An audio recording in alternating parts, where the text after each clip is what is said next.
ভাই ভিক্ষা দেন, গরিব মানুষ। কি গরিব মানুষ? আচ্ছা দিতাছি, দাঁড়াও রক্ষো।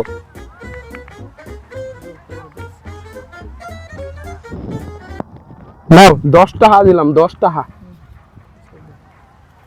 এটা কি দিলেন? হাই ভাই, এটা আপনার লাগে যায়? আপনি বড় লোক মানুষ, একটু বাড়াই চারাই দিবেন। আপনার লাগে এটা যায়? 10 টাকা চলে না? আচ্ছা দিতাছি মনু। না এই যে 1000 টাকা নোট দিলাম, 1000 টাকা। বুঝছো মনু? 1000 টাকা, 1000 টাকা দিলাম। এই কি দিলাম আমি কানা মানুষ দিকে, গরিব মানুষ 1000 টাকা দিলাম 10 টাকার জায়গায়। তো তুমি টাকা নিতেছো কেন? এই ভাই, আমি যদি ভিক্ষা করি আমার তো টাকা দিব? এটা তো ভিক্ষুক না, এটা হলো কামলা। হ্যাঁ? এটা আমি কামলা রাখছি।